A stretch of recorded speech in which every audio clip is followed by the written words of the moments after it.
Bueno, ¿qué tal? Buenas tardes. Estamos ahora, es el último encuentro de esta sexta edición de las Astrocharlas en la UNS. Eh, Primero los avisos parroquiales. Tengo que agradecer al Instituto de Ciencias por el apoyo económico y por la transmisión que hacemos a través del Zoom, sin lo cual no podríamos tener estos encuentros en parte presenciales, en parte virtuales. Y a Brenda de Prensa por la difusión, por los volantes, para dar a conocer a la mayor cantidad de público posible. Bueno, agradecemos, perdón, sí. Tenemos varios visitantes conectados justamente a través de Zoom, gente de Colombia, Ecuador, Perú, España, no sé si había alguien de Chile y de Uruguay también. Así que estamos haciendo unas astrocharlas ya internacionales a esta altura del partido, gracias a los medios electrónicos. Bueno, última charla y tenemos el placer de tenerlo a Esteban con nosotros. Esteban es licenciado en física de la Universidad de Buenos Aires, doctor en física de la Universidad de Maryland, Wisconsin, Wisconsin, y postdoc en Maryland y en Maryland Alberta, en Canadá. y en Canadá. O sea, Esteban tiene una amplia trayectoria, está como profesor titular ahora en la Universidad de Buenos Aires, es investigador principal de CONICET. Tenemos una visita, perdón, hago un pequeño paréntesis, esto así improvisado, de Nicaragua también, agradecemos la visita. Profesor titular, decía, de la Universidad de Buenos Aires y investigador principal de CONICET. Ha tenido una amplia trayectoria en investigación en una amplísima cantidad de temas en la física, en la relatividad general, cosmología, sistemas dinámicos, termodinámica y física de muchos cuerpos, dentro y fuera del equilibrio, y aparte también se dedica a la divulgación de la ciencia, a la popularización de la ciencia, así que es un asiduo visitante, a veces abusamos un poco de él y lo invitamos a cada rato, pero bueno, con todo gusto, pues para nosotros realmente es un placer. Bueno, así que sin Bueno, más preámbulos, lo dejo con Esteban. bueno, bueno, gracias, gracias por venir, a extensivo a la gente que lo está mirando. Y bueno, entonces el tema es las ondas gravitatorias como una nueva ventana al universo. Y esencialmente esto es la charla. No hace mucho tiempo, el 11 de febrero de 2016, el observatorio LIGO anunció la primera detección directa de una onda gravitatoria. De esta forma se inauguró una nueva ventana al universo, la astronomía de ondas gravitacionales. Entonces, el tema de la charla es, ¿qué quiere decir esa frase? ¿Qué es una onda gravitatoria? ¿Y por qué es importante? Para eso tenemos que retroceder a la noche de los tiempos. Desde que el hombre es hombre, desde que el hombre y la mujer son hombres y mujeres, estuvo la pregunta, ¿qué es esto? ¿De dónde salió? ¿Qué quiere decir? ¿Qué hace ahí? O sea, ese diálogo con el universo y el descubrimiento de que el universo era un cosmos, de que había un orden, de que había una regularidad, de que había una estructura, ciertamente fue uno de los grandes momentos en la historia de la humanidad. Y tenemos, hasta hace muy poquito, una única forma de dialogar con el universo, que era la luz. Nuestro, hablando, pensando en luz, digamos, esta fue una charla un poco más técnica, yo tendría que decir el espectro electromagnético. O sea, cuando digo luz, estoy englobando radio, microondas, efectivamente luz visible, rayos X, rayos gamma, todos los elementos del espectro electromagnético. Eso era nuestra forma de recibir información de lo que estaba allá afuera. Y como todo lenguaje, eso habilita, abre muchas puertas, pero también cierra muchas puertas. Hay cosas que con luz no se pueden ver. Pero las cosas que uno querría poder ver y no puede es el interior de una estrella. O sea, cuando miramos al Sol, lo que estamos viendo son las capas exteriores del Sol. El Sol es opaco. Adentro hay un montón de radiación, pero esa radiación no puede salir. Está atrapada dentro del Sol. Lo que vemos es la radiación que se emite en la superficie o muy cerca de la superficie. Al interior del Sol no lo podemos ver solamente con radiación. En el centro de nuestra galaxia pasa algo parecido. El centro de la galaxia es una región que está muy llena de polvo. Con luz, con luz visible no podemos atravesar eso. Con ondas de radio se puede entrar un poco más lejos, pero siempre hay un límite que con solamente luz no podemos atravesar. Y finalmente, algo que va a ser importante en la charla, en la infancia de nuestro universo. O sea, uno de los grandes logros de la cosmología contemporánea fue demostrar que el universo se expande, la ley de Hubble. En épocas, nosotros estamos acá, en épocas pasadas, el universo era más compacto y estaba más caliente, hasta que llega a una temperatura en que ya no puede haber átomos neutros, en que las cargas eléctricas de los átomos, los electrones y los protones, se liberan, formando lo que técnicamente llamaríamos un plasma. Ese tipo de material es opaco. Otra vez, es como el interior del Sol, la luz no lo puede atravesar, porque es continuamente absorbida y reemitida por todas estas cargas libres. Es como Messi tratando de atravesar este laboratorio, o sea, todo el mundo iría corriendo a abrazarlo, no podría ni recorrer un metro. Eso es lo que le pasa a la luz cuando trata de atravesar un plasma. Por lo tanto, hay un último momento, lo que llamamos la radiación cósmica de fondo, hay un último momento en que se puede observar al universo usando luz. Este último momento son más o menos unos 300.000 años después de la gran explosión. Con luz no podemos ver nada que haya ocurrido antes que eso, porque antes que eso el universo era opaco. O sea, las ondas gravitacionales importan porque abren una nueva ventana que nos va a permitir ver cosas que con solamente luz no podríamos ver. Bueno, ¿qué es una onda gravitacional? Bueno, empecemos por lo obvio. ¿Qué es una onda? Una onda es esto. El pato se mueve, perturba la superficie del agua y esa perturbación se propaga. Lo que es importante de esta transparencia es qué es lo que se propaga. Porque si yo pongo un corchito en el agua, el corchito va a subir. En realidad, si miro muy bien, voy a ver que el corchito está dibujando una especie de círculo, pero no se mueve mucho. O sea, mientras que la ola la hace el pato y va a llegar hasta la orilla, el corchito se va a quedar más o menos por acá, subiendo y bajando. O sea que lo que se propaga, cuando uno dice una onda se propaga, lo que se propaga no es el agua, lo que se propaga es la perturbación en el agua. Cuando uno entiende eso, también entiende que puede haber ondas más sofisticadas, más abstractas. Por ejemplo, una onda electromagnética. Uno sabe que si uno tiene corrientes en la antena, las corrientes van a generar un campo magnético. Ahora, si las corrientes varían, esa variación va a provocar una perturbación en el campo magnético. Y ahora se desata un proceso retroalimentado. La variación en el campo magnético genera una variación en el campo eléctrico, la variación en el campo eléctrico genera una variación en el campo electromagnético, en el campo magnético, y ese proceso realimentado permite que la perturbación se propague.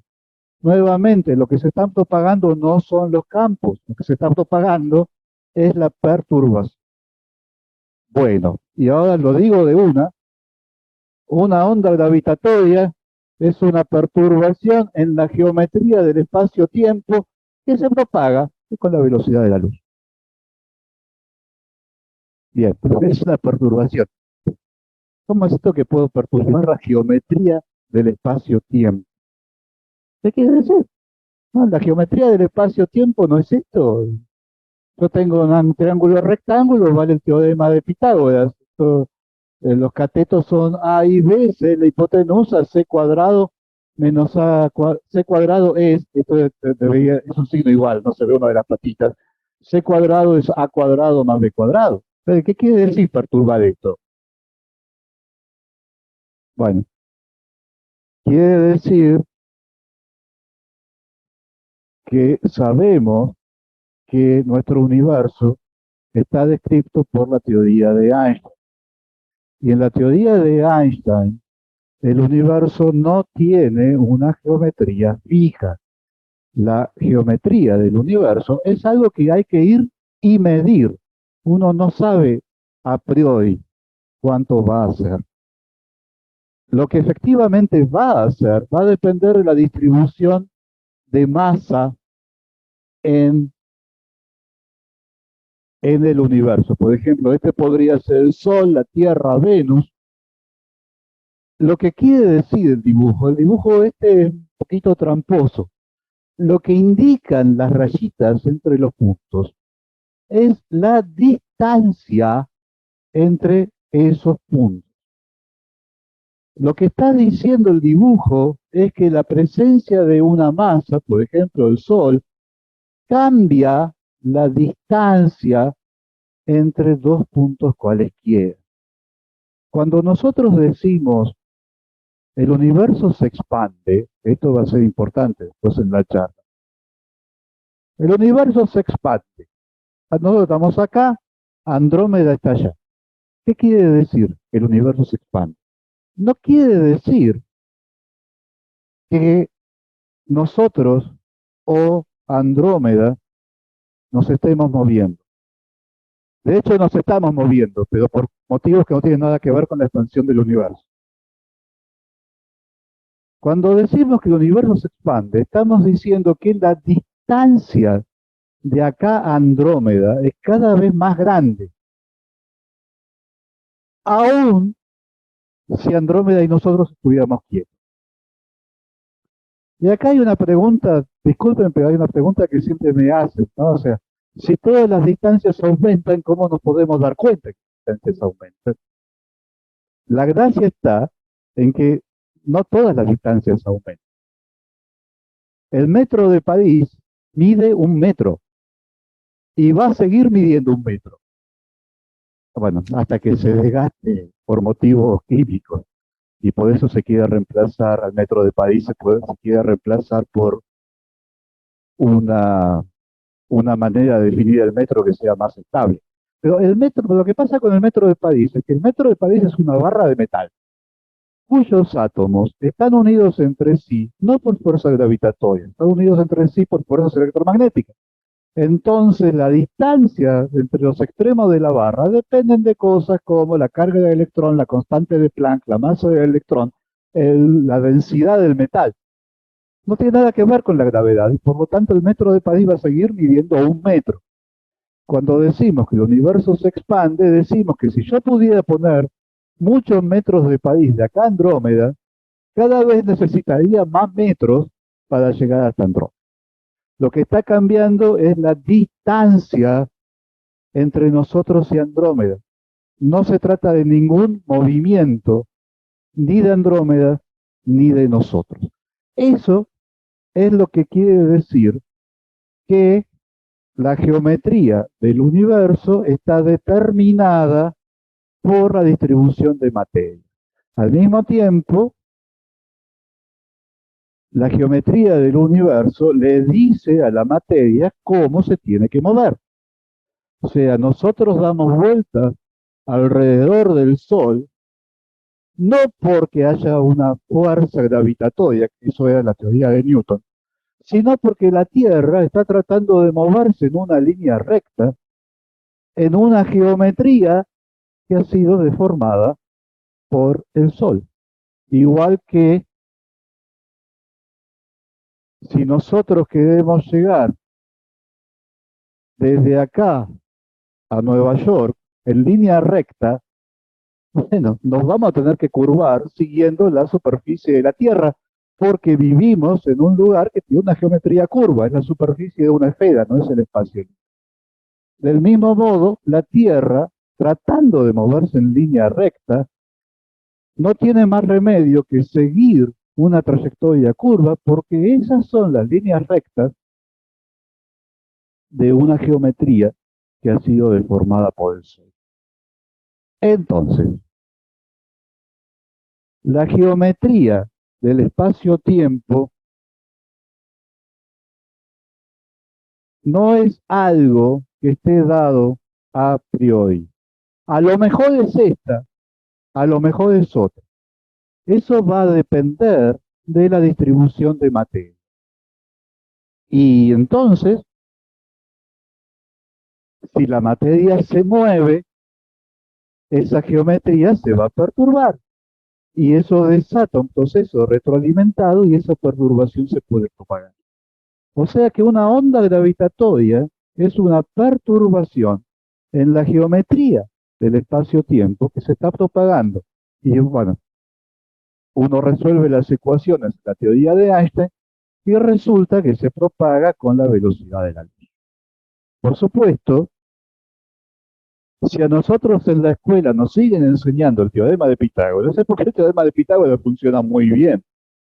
O sea, estas perturbaciones en la geometría del espacio-tiempo son extremadamente diminutas y por lo tanto para provocar una deformación en la geometría que además sea capaz de propagarse, yo necesito cantidades inmensas de masas, necesito eventos realmente catastróficos y necesito detectores que sean extremadamente sutiles. Eso fue lo que le permitió a la gente de LIGO, esto es uno de los dos detectores de LIGO, detectar las ondas gravitatorias. Lo que hay esencialmente acá son dos tubos en los que se hizo el mejor vacío que se pudo hacer en un tubo que mide 4 kilómetros. Y en la punta de los tubos hay dos espejos. Ah, bueno, disculpen un segundo, pero yo cometí un error. Va el primero de los videos.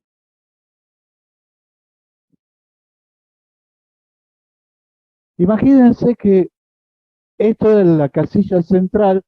Cada uno de estos espejos va a estar en la punta de uno de los tubos. Hay un rayo de luz que va de la casilla central a cada uno de los espejos. La luz viaja a 300.000 kilómetros por segundo, eso no cambia. Por lo tanto, el tiempo que tarde la luz en ir y volver va a depender de la distancia que hay entre este espejo y este espejo, entre este espejo y este espejo. La pregunta es cuál de los dos rayos llega primero. Y el hecho es que cuando pase la onda gravitatoria, no se van a mover los espejos. Va a cambiar la distancia entre los espejos. Y por lo tanto,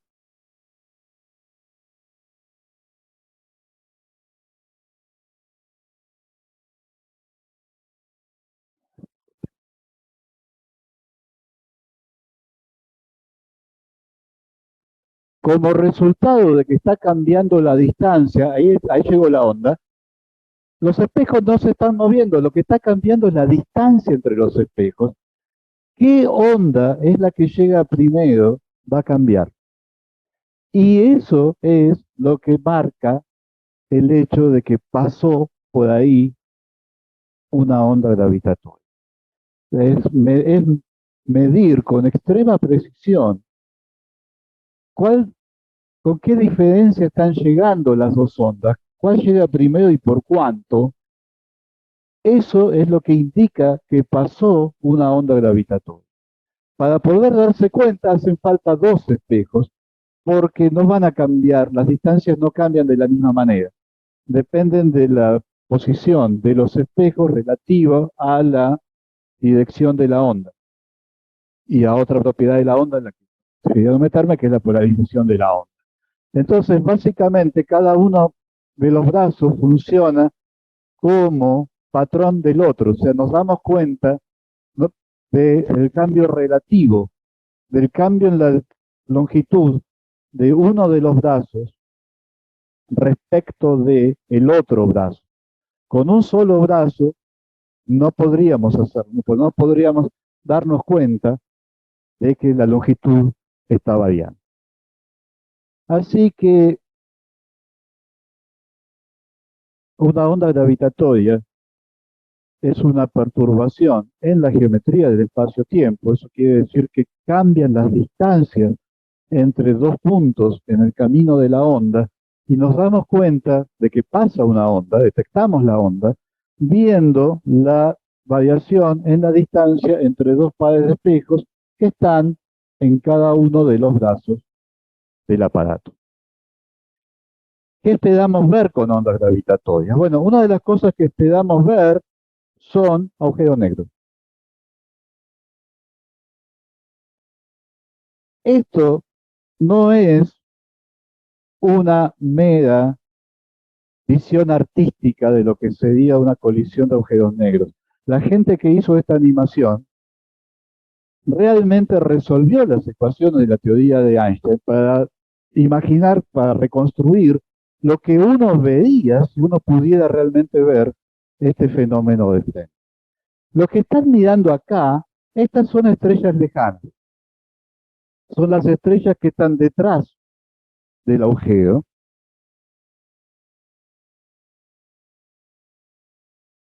Y que no se mueven. Sin embargo, uno ve mover. Lo que uno está viendo es la luz de las estrellas lejanas que está tratando de llegar a nosotros a través de la geometría que ha sido curvada por la presencia de los dos agujeros y que por lo tanto ha debido desviarse como la Tierra se desvía de una línea recta y termina trazando órbitas alrededor del Sol. Ahora, al moverse esa geometría,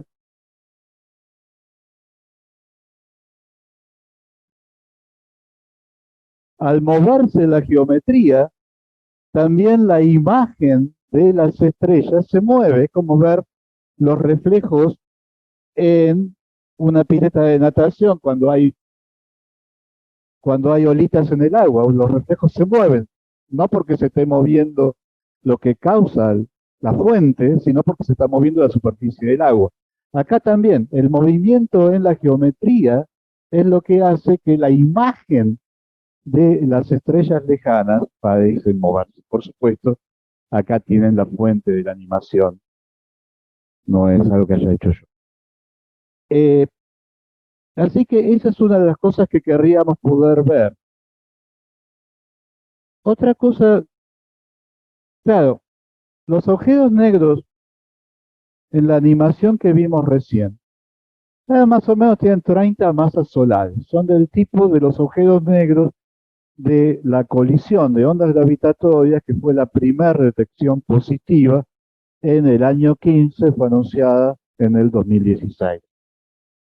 La gente de LIGO se tomó un año para hacer una serie de test, asegurarse que era una señal legítima y no había sido simplemente un error en el detector. Claro, si yo tuviera un agujero negro más grande, tendría una colisión todavía más espectacular. ¿Y dónde hay un agujero negro más grande? En el centro de nuestra galaxia. En el centro de nuestra galaxia hay un agujero negro que tiene no decenas de veces, tiene miles de veces la masa del Sol. Es un verdadero monstruo. Y esto pasa en muchas galaxias.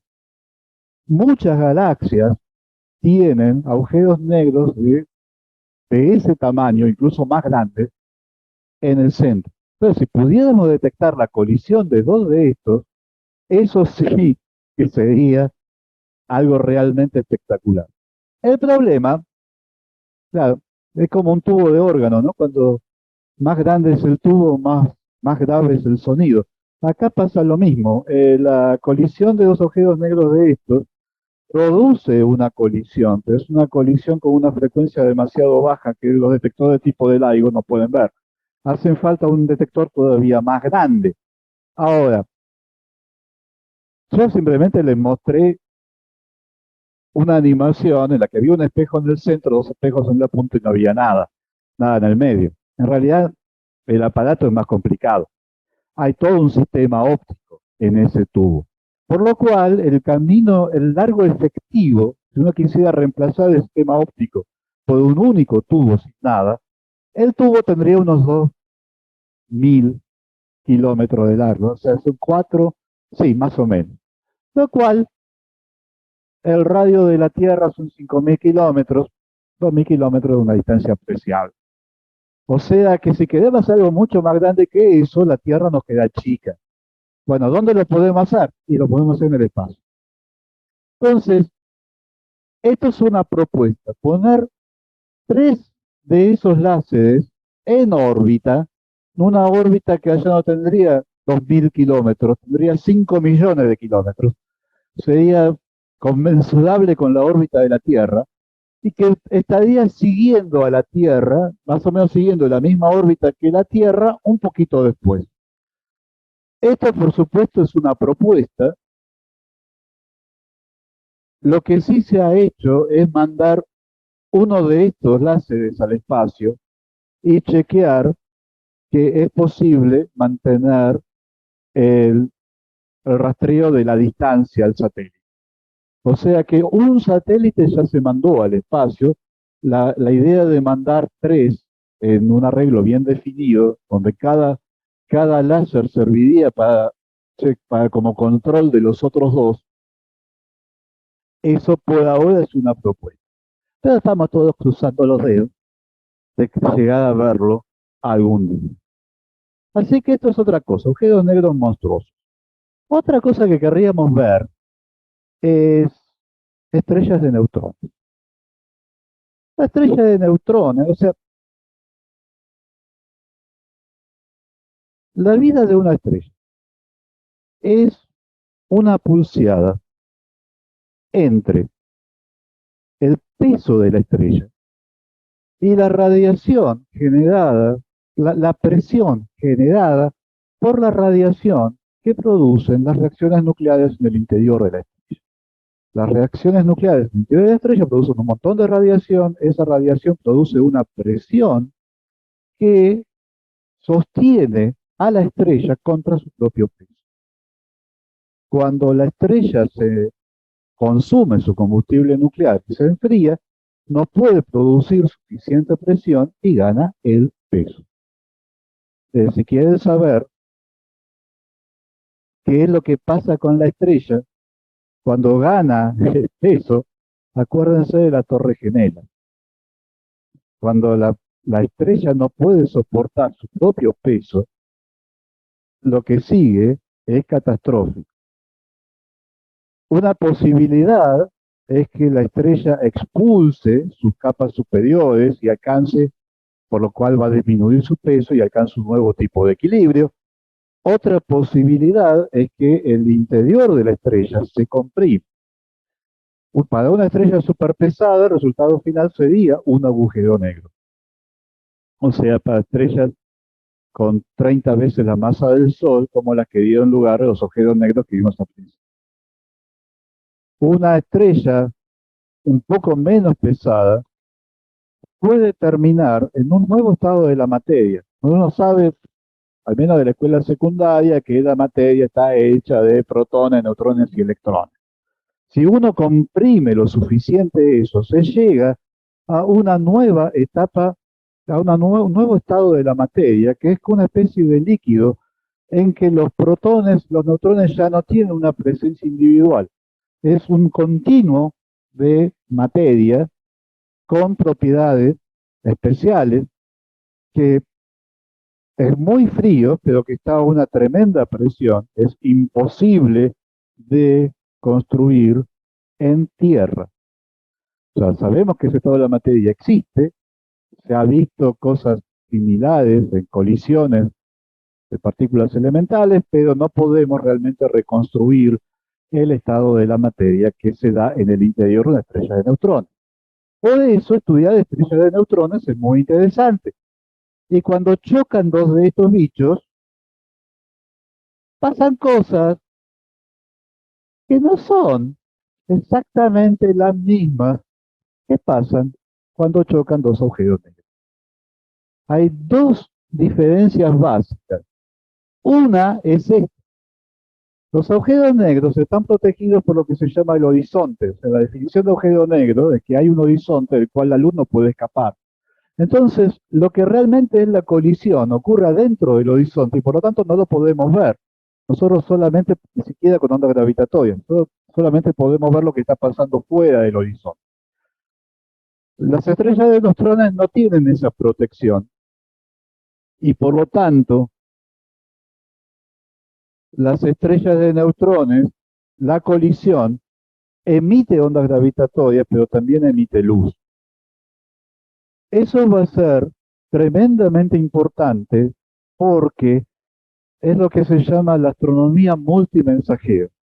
Es la posibilidad de estudiar un mismo fenómeno usando a la vez observatorios, telescopios convencionales y detectores de ondas gravitatorias.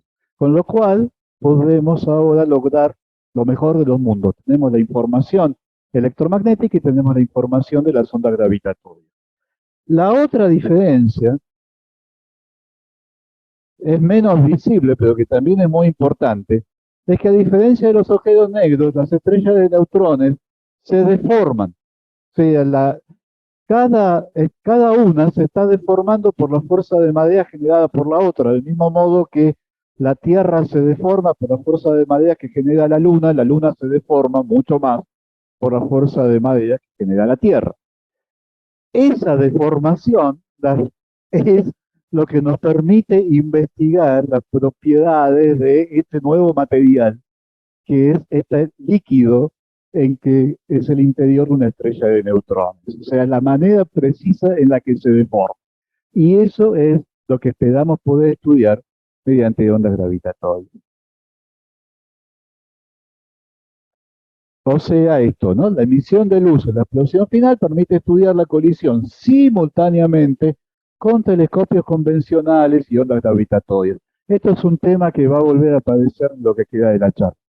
Que de paso ustedes me avisan cuando... Y lo otro que podemos ver con ondas gravitatorias son sirenas estándar. Lamentablemente no sirenas de este tipo. Son sirenas más parecidas a esto. Una sirena estándar es una fuente de ondas gravitatorias que yo puedo ver simultáneamente, como las estrellas, la colisión de estrellas de neutrones, las puedo ver simultáneamente, las ondas gravitatorias y la luz. Y eso me sirve para poder determinar simultáneamente la distancia a la sirena estándar y su corrimiento al rojo. Esto es importante porque esta es una observación crucial en nuestro intento de entender la historia del universo. Así que voy a tener que volver atrás un poco y explicar qué quiere decir esta transparencia. O sea, qué es el corrimiento al rojo y fundamentalmente por qué la determinación de la relación entre corrimiento al rojo y distancia es tan importante. Voy a tener que hacer rápido, pero lo vamos a tener que hacer. La predicción de que el universo se expande, yo ya lo había dicho, es el logro de la cosmología moderna. Debido a la expansión, la luz de las galaxias lejanas parece corrida al rojo. Determinar de qué manera, la manera precisa en que el corrimiento al rojo depende de la distancia es la observación más crítica que se puede hacer en cosmología. Cuando no había ondas gravitatorias, la forma en que se hacía esta observación es usando una vela estándar. Uno sabe que si uno tiene una fuente de luz, la intensidad de la fuente de luz decae como el cuadrado de la distancia, porque la luz se reparte en toda una esfera y el radio de la esfera va como el cuadrado del radio.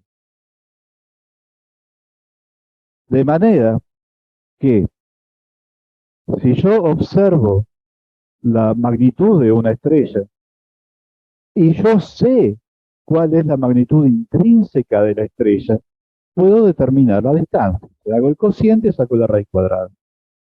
Claro, tengo que saber la magnitud de la estrella. Ese es el problema. Tengo que buscar objetos cuya luminosidad sea conocida. No puedo.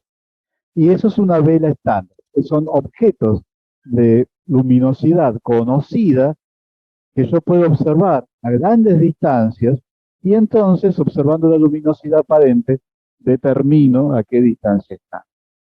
Claro, los únicos objetos que realmente son tan brillantes que se pueden observar a distancias cosmológicas son las supernovas. Esta es el remanente de supernova SN 1006, porque esta supernova se observó en la Tierra en el año 1006, y cuando se observó fue la fuente más brillante del cielo durante semanas. O sea, fue una explosión realmente espectacular. O sea que estamos atados a la hipótesis de que las supernovas tienen todas más o menos la misma luminosidad. El problema es que la luz viaja a 300.000 kilómetros por segundo. O sea, la explosión fue observada en Tierra en el año 1006, pero la verdadera explosión había ocurrido millones de años antes, y la luz había tardado unos cuantos millones de años luz en llegar hasta la Tierra. La hipótesis de que todas las supernovas brillan más o menos igual ha sido testeada con supernovas relativamente cercanas, básicamente supernovas en otra galaxia. Funciona muy bien, pero ahora estamos hablando de supernovas que no están en nuestra galaxia y que explotaron en condiciones en que el universo era mucho más joven, las condiciones eran completamente distintas. De manera que en realidad la hipótesis de que estas realmente funcionan como velas estándar no está probada. Simplemente para que vean lo crítica que es esta observación. No sé si escucharon que, bueno, el universo se expande, pero no solamente se expande, sino que además la expansión es acelerada. Se expande y se expande cada vez más rápido. Para poder explicar por qué el universo se expande cada vez más rápido, los cosmólogos después de descartar todas las otras alternativas, han debido resignarse a tener que suponer que la forma dominante de materia en el universo es una cosa que llamamos energía oscura, que no tiene absolutamente ningún lugar en el modelo estándar de partículas elementales. O sea, vamos, le preguntamos a nuestros amigos físicos de partículas qué es la energía oscura, se quedan mirando, no tienen la menor idea. Pero por otro lado, no hay otra forma de explicar por qué el universo se expande cada vez más rápido. Bueno, esta observación que lleva a la hipótesis de la existencia de energía oscura vino de determinar la relación entre corrimiento al rojo y distancia usando supernovas. Da el material para otra charla, simplemente lo digo para que se vea lo importante que es esta observación. Las sirenas estándar nos dan una alternativa porque cuando uno detecta la onda gravitatoria, uno de los parámetros de la onda es la distancia a la fuente. Entonces no necesita suponer que la fuente es algo estándar. Simplemente mide la distancia a partir de las propiedades de la propia onda que uno detectó. Si al mismo tiempo, como con las estrellas de neutrones, si al mismo tiempo la podemos ver en el campo electromagnético, entonces podemos también medir el corrimiento al rojo y tenemos la relación. Esto es francamente urgente porque en este gráfico los puntos negros son medidas de la tasa de expansión del universo, lo que técnicamente se llama la constante de Hubble. Los puntos negros son medidos con las supernovas Los puntos rojos son de otra forma. Hay otra manera de medir la constante de Hubble usando las propiedades de la radiación cósmica de fondo. Y hay una diferencia. Los puntos negros están sistemáticamente por encima de los puntos rojos. O sea que es lo que aparece como se llama la tensión en la constante de Hubble. Hay un desacuerdo entre dos formas de medir este parámetro. Y por lo tanto necesitamos una tercera forma, y esa tercera forma podrían ser las ondas gravitatorias. La medición que se ha hecho hasta ahora, con una onda gravitatoria del 2017, cae justo en el medio. O sea que podría llegar a ser que en realidad el resultado está justo en el medio de lo que da las supernovas y lo que da la radiación cósmica de fondo.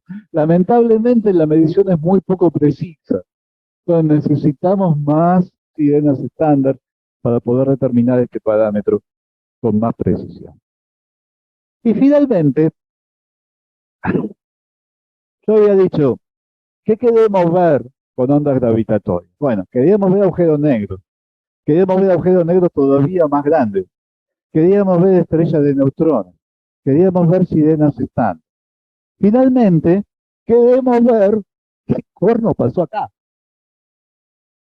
Esto no lo podemos ver con luz, porque en este momento el universo es opaco. Recién se volvió transparente 300.000 años después del Big Bang. ¿Qué pasó en esos 300.000 años? Para eso necesitamos la sonda gravitatoria. La estructura cosmológica más vieja que se puede ver con luz es la radiación cósmica de fondo. Antes que eso, la luz no se propagaba porque había demasiadas cargas libres. Las ondas gravitatorias no tienen esa limitación. Entonces, si pudiéramos detectar las ondas gravitatorias provenientes del universo temprano, podríamos superar la barrera de la radiación cósmica de fondo. Podríamos ver qué pasó antes.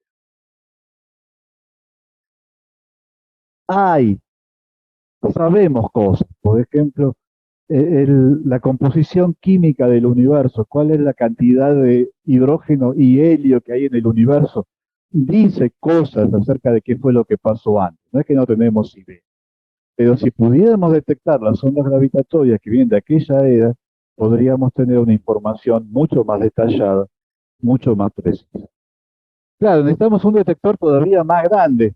Ya habíamos visto que está en planes, hay un detector que es prácticamente del tamaño de la órbita de la Tierra. Necesitamos un detector todavía más grande, un detector del tamaño de la galaxia. ¿Y cómo lo hacemos? Bueno, lo podemos hacer porque en nuestra galaxia hay unas cosas que se llaman púlsares. Los púlsares básicamente son estrellas de neutrones que además están rodeadas de materia que orbita la estrella, que emite, es como un faro, emite un rayo de luz. Cuando la estrella va rotando, el faro de repente nos ilumina, de repente no. Eso provoca una serie de pulsos que son extremadamente precisos. ¿No? La precisión, la estabilidad en la frecuencia de estos pulsos compite con la de un reloj atómico. Ahora, si pasa una onda gravitatoria, cambia la distancia, al cambiar la distancia va a cambiar el tiempo de llegada de los pulsos. De manera que, monitoreando con muchísima precisión el tiempo de llegada de los pulsos, podríamos detectar el paso de ondas gravitatorias ahora de un tamaño, con un detector del tamaño de la galaxia. Claro, pasa como con el primer detector, con un solo pulsar no lo podríamos hacer, en parte porque está bien, esto cambia el tiempo de llegada, pero hay muchas otras cosas que pueden cambiar el tiempo de llegada del pulso. Necesitamos muchos pulsares a la vez, eso se llama una red de cronometrado de pulsares. Si pudiéramos hacer esto, entonces, monitoreando muchos pulsares a la vez, usando todos para como patrón para el último, podríamos llegar a detectar ondas gravitatorias provenientes del universo temprano. Esto existe, ya está en funcionamiento, pero todavía no se ha logrado la estadística, no se ha logrado una cantidad, se habría que monitorear miles de pulsares simultáneamente. Se está en los cientos, se va a llegar. Más o menos pronto esto va a estar funcionando y vamos a poder detectar ondas gravitatorias provenientes del universo temprano. Bueno, con eso terminó la charla. Una onda gravitatoria es una perturbación de la geometría del espacio-tiempo que se propaga con la velocidad de la luz. Nos interesa detectar ondas gravitatorias porque con las ondas gravitatorias podemos ver cosas que no hubiéramos podido ver solamente detectando el espectro electromagnético. Pero antes de irme, me gustaría contar 5 minutos y nosotros dónde estamos.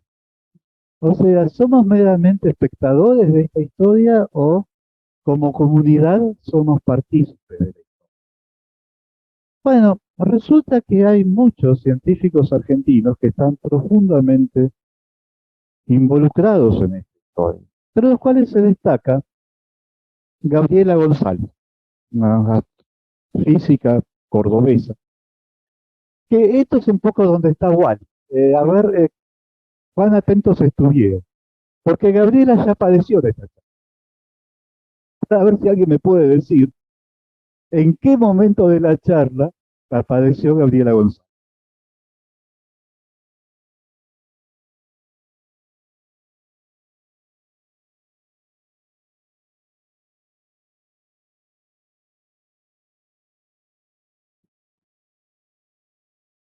O sea, Gabriela es la portavoz del Observatorio LIGO y fue la persona que anunció la primera detección de ondas gravitatorias.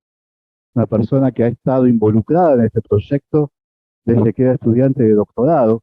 Su tema es más la física del detector que las ondas gravitatorias en sí mismas, y que ahora es una figura muy prominente en todo el proyecto LIGO.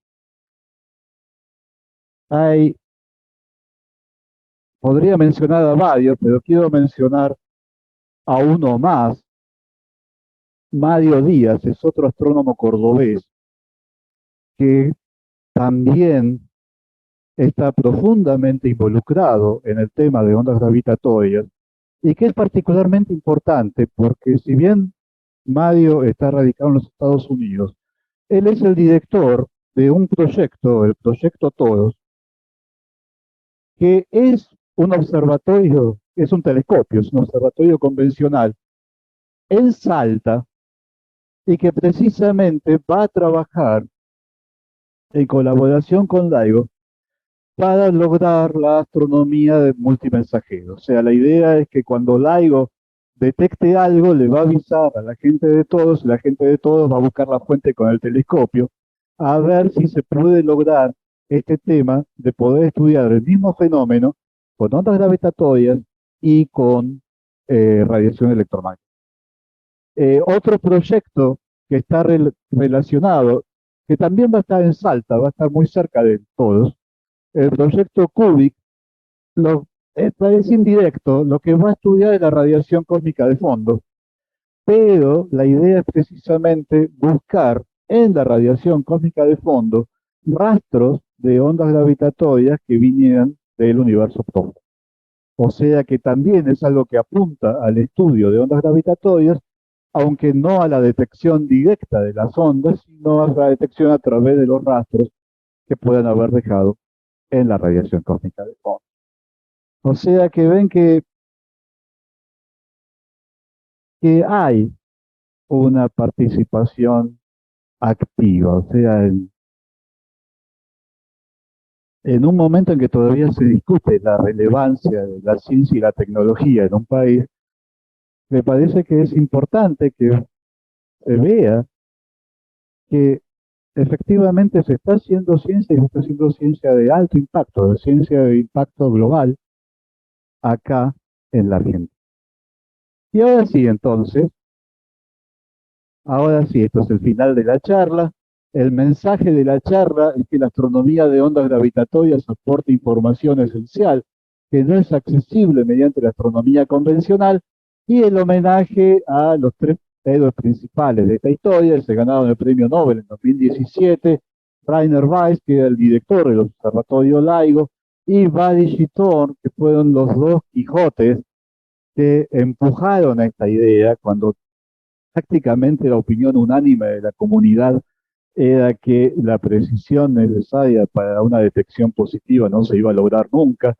Ellos insistieron, Babbage más en lo que es la técnica del aparato, Thorne es un teórico, un experto en relatividad general. Bueno, insistieron, lograron construir el aparato y, sorprendiendo absolutamente a todo el mundo, tuvieron éxito. Y ahora, que es 7 años después de la primera detección, la detección de ondas gravitatorias, al menos del tipo de fenómenos, colisiones de agujeros negros, colisiones de estrellas de neutrones, es algo prácticamente de rutina. Ya se han detectado cientos de eventos de este tipo. Así que bueno, ese es el mensaje de la charla. Muchas gracias por su atención.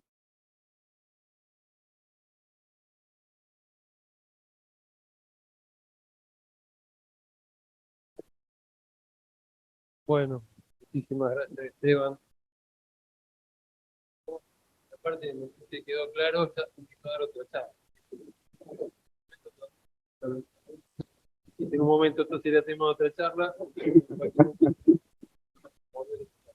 Antes que de pasar a la pregunta, Ay, gracias. Gracias. Estoy de bien. Gracias. bueno, esta pregunta, agradecemos la visita. Pregunta. Ahí. Sí. Mira, espérame que te acerco. Estamos grabando aparte. No, que por ahí no te escuché muy bien desde acá atrás. ¿Desde qué momento del Big Bang dijiste vos que se podían detectar efectos de las ondas gravitacionales y no entendí mal? Ah, sí, es una pregunta, es una pregunta complicada, porque básicamente, ah, no, bueno, lo que pasa es que uno dice el universo se expande, lo que decimos es una descripción clásica del universo. Pero a medida que se está haciendo cada vez más chiquito, va a haber un momento en que los efectos cuánticos van a empezar a importar. Uno de los efectos cuánticos que realmente importan son lo que se llaman las fluctuaciones de... O sea, vos sabés que por la incerteza de Heisenberg, una partícula cuántica no puede estar realmente quieta. Si está en un lugar, hay una incerteza en su impulso. En general, ni la posición ni la velocidad están perfectamente determinadas, sino que hay una especie de negociación. La partícula está en una posición más o menos difusa, moviéndose con una velocidad más o menos difusa. Y eso vale aun cuando lo pudieras enfriar al cero absoluto. Eso se llaman las fluctuaciones cuánticas, son las fluctuaciones de vacío. Lo mismo vale para las ondas gravitatorias. El vacío de las ondas gravitatorias tendría que manifestar estas fluctuaciones cuánticas, que serían significativas cuando el universo era suficientemente chiquito. Entonces, en realidad, el Big Bang es una extrapolación. O sea, ahora el universo se expande, extrapolamos eso hacia atrás. La extrapolación no llega hasta radio cero. Llega hasta el momento en que la física clásica deja de valer. No tenemos la menor idea de qué pasó antes. Tenemos ideas, o sea, tenemos modelos, tenemos ideas, pero ahí no hay evidencia.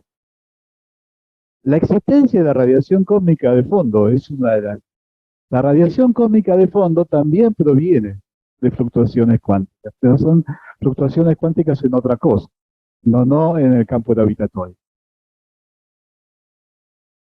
O sea que la respuesta a tu pregunta sería, tan pronto como una descripción clásica del universo empieza a valer, uno tendría que poder ver que hay un fondo cósmico de ondas gravitacionales, que son las viejas fluctuaciones de vacío que sobrevivieron hasta ese entonces. Y eso es lo que nos encantaría ver.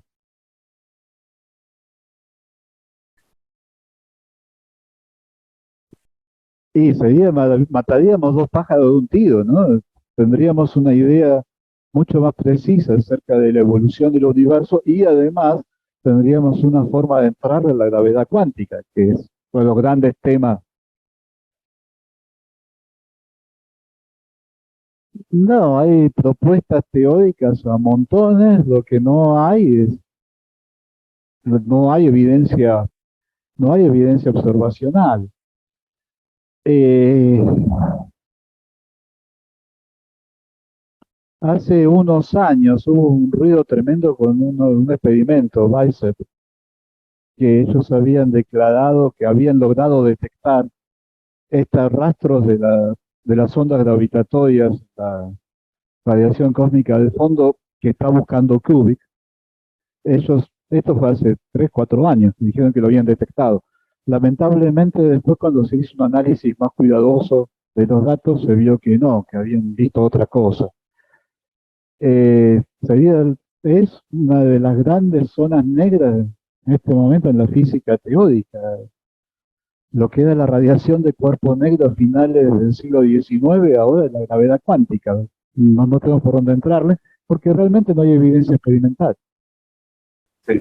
No, vuelvo nuevamente. Digamos, es el tema de la constante Hubble en cuanto a temas de medir la tasa de expansión del universo. En tanto, las supernovas tipo 1A, la región local, es también la acción externa, digamos, para un corrimiento al rojo significativo. En relación a eventos de ondas gravitatorias, digamos, el contraste entre ondas gravitatorias y supernovas tipo 1A. Suponete una galaxia oeste en la cual vos puedas medir a través de eventos, digamos, por ejemplo, una supernova tipo A en un sistema doble, imaginario, tanto, digamos, el corrimiento al rojo y la supernova tipo 1A, de las ondas gravitatorias.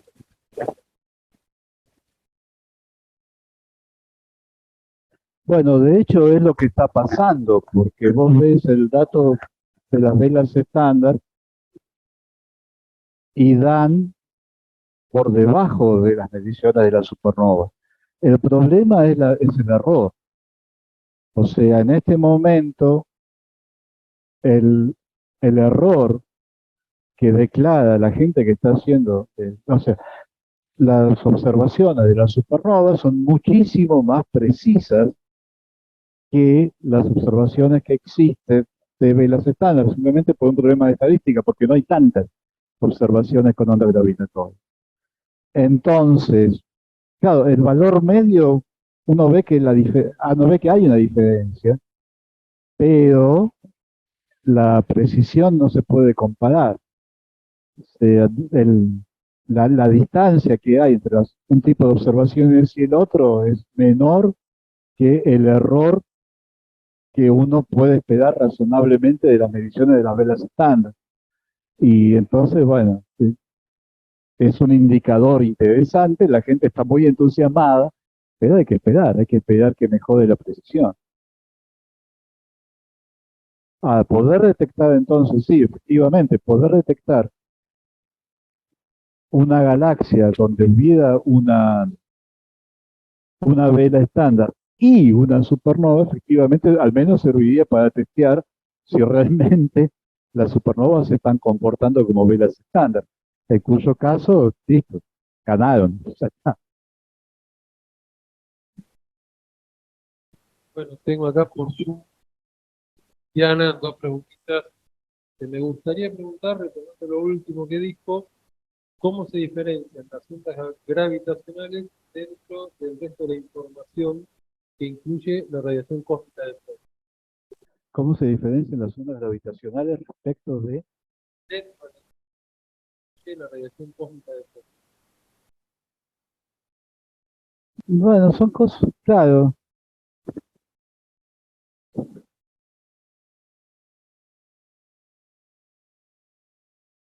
A ver, si esto se refiere al exactamente lo que está buscando Kubik. La radiación cósmica de fondo básicamente tiene dos características. Una característica es la intensidad. La otra característica es la polarización. ¿No? La radiación electromagnética tiene polarización, por eso funcionan los vidrios polarizados, que dejan pasar una polarización, pero no dejan pasar la otra. Entonces, uno de los objetivos es determinar cuál es el tipo de polarización que tiene la radiación cósmica de fondo. Hay varios fenómenos que hacen que la radiación cósmica de fondo se polarice. Uno de ellos es la interacción con ondas gravitatorias. Por suerte, la interacción con ondas gravitatorias produce un tipo de polarización que los otros fenómenos no producen. Pero si uno pudiera detectar este patrón de polarización, eso sería el revólver humeante. Eso sería lo que a uno le permitiría decir, acá pasó una onda. Claro, eso quiere decir ya no solo detectar la polarización, lo cual es extremadamente difícil, sino además detectar un tipo muy especial de polarización, lo cual es un millón de veces más difícil. Y ahí es donde el proyecto Weiser se ensartó. O sea, ellos detectaron un tipo de polarización muy parecido al que estaban buscando, pero después resultó que tenía una fuente distinta, era un problema de interacción de la radiación con polvo galáctico.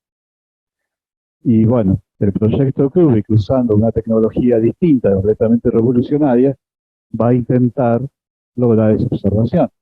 Podría ser que el efecto simplemente sea inobservable porque es demasiado débil. La teoría dice que el efecto existe, pero no tenemos realmente una predicción de cuán fuerte es.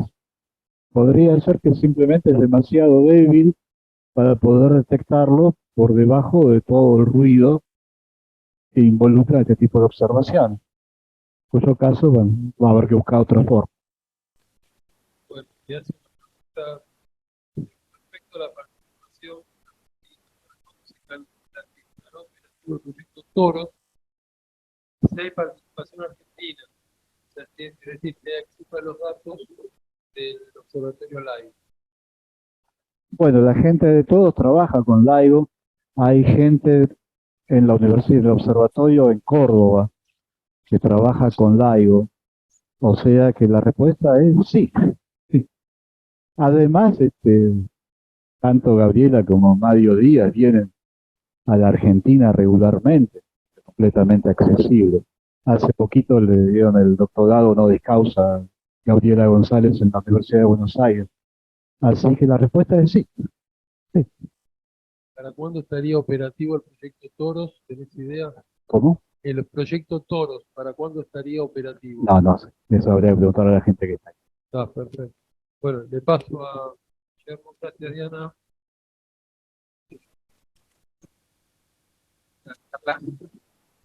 No, lo que tenía, me quedé pensando ahí, a ver si entiendo bien el mecanismo. Vos, obviamente, a la onda gravitacional detectada en el detector terrestre, no sabés de dónde vino, digamos. O sea, vos ves que pasó una onda. ¿Tenés una idea? No, lo que pasa es que hay varios. O sea, LIGO solo son dos detectores y después hay detectores en Europa y uno que va a empezar a funcionar pronto en la India. Entonces, si tenés detección simultánea, viendo la diferencia de tiempos, ¿no? Entre que la onda llegó a uno, llegó al otro, llegó al otro, te podés dar una idea de por dónde viene. No es tan preciso como un telescopio, pero tampoco estás completamente en la oscuridad. Claro. Y ahí podría uno buscar más específicamente Esa es la idea, claro. qué fue la causa de esa. Sí, claro. Uno necesita saber, con el telescopio hay que saber dónde buscar. Claro, sí. Sí, sí, muy difícil. Pero el tema es ese, ¿no? No es tan preciso, pero si lográs una detección simultánea, tenés una idea de dónde viene. Y las ondas gravitacionales recorren el mismo camino óptico que la luz, digamos, porque si no hay una diferencia, no sabrías bien temporalmente si coincide. Claro, es una pregunta interesante. No, no se ha, en los pocos casos en los que se ha logrado una detección simultánea, llegaron casi al mismo tiempo, así que no se ha notado una gran diferencia. Lo cual es interesante, porque finalmente son dos fenómenos completamente Claro, por distintos. eso, O sea, no tendrían por qué dicen recorrer. bastante acerca de qué es el tipo de materia en el espacio interestelar. Está bien, era eso nada más. Gracias. Si hay más preguntas, acá el público presente. Bien. Esteban, muy linda la charla. Te quería preguntar, en los detectores terrestres, si se utilizan ondas que rebotan en el espejo, vuelven, ¿qué tipo de ondas son esas para que tengan No, interferencia con la láser. onda O sea, no te puedo decir exactamente. El láser, no te puedo decir exactamente la frecuencia, tendría que buscarlo, pero el láser. y la duración de esa perturbación? ¿Perdura en el tiempo o cuánto tiempo? ¿Cómo? La perturbación de la onda. No, son cortitas. Eh, Tampoco es.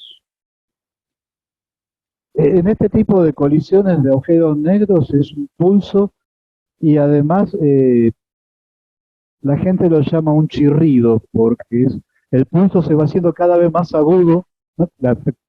Cada vez más rápida la oscilación hasta que se produce el colapso, se produce el nuevo horizonte y ahí ya terminó todo. Así que no, son cortitos, no creo que lleguen al segundo. Gracias, muchas gracias.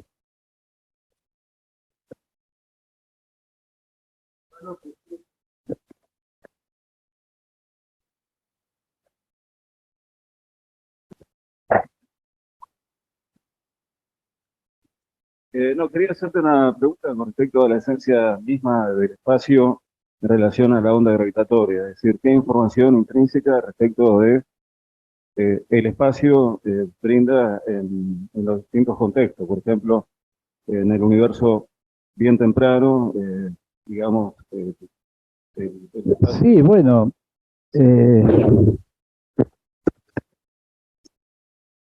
digamos, la onda es una perturbación en la métrica, en una métrica que ya es curvo. O sea, nosotros vivimos en un espacio curvo fundamentalmente por el Sol. Es una masa suficientemente importante. Eh, no sé, sí te daría, digamos, la información es sobre la fuente, eso es lo que realmente queremos saber. Hay otro, el efecto en la animación de la colisión de agujeros negros, que se veía la imagen de las estrellas lejanas bailando enloquecidamente. Eso es lo que se conoce como una onda, una lente gravitatoria. Y la información de lentes gravitatorias da muchísima información acerca de la distribución de materia en el universo.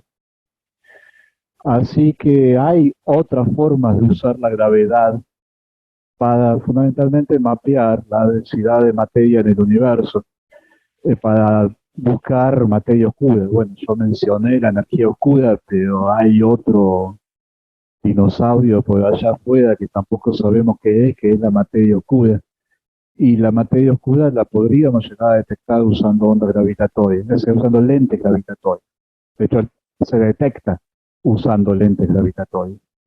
Así que sí, hay varias formas de usar la teoría de Einstein para ver.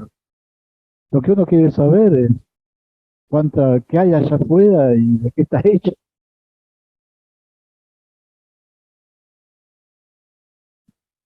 ¿Más preguntas? No, bueno, por Zoom tenemos algunos comentarios muy graciosos, después te lo pasamos. Gracias. Bueno, creo que decimos No, gracias a ustedes. Gracias por la paciencia. sociales, un certificado de asistencia. Por favor, anútense con Andrea. Los que están virtuales, manden correo y avisen. ¿Sí?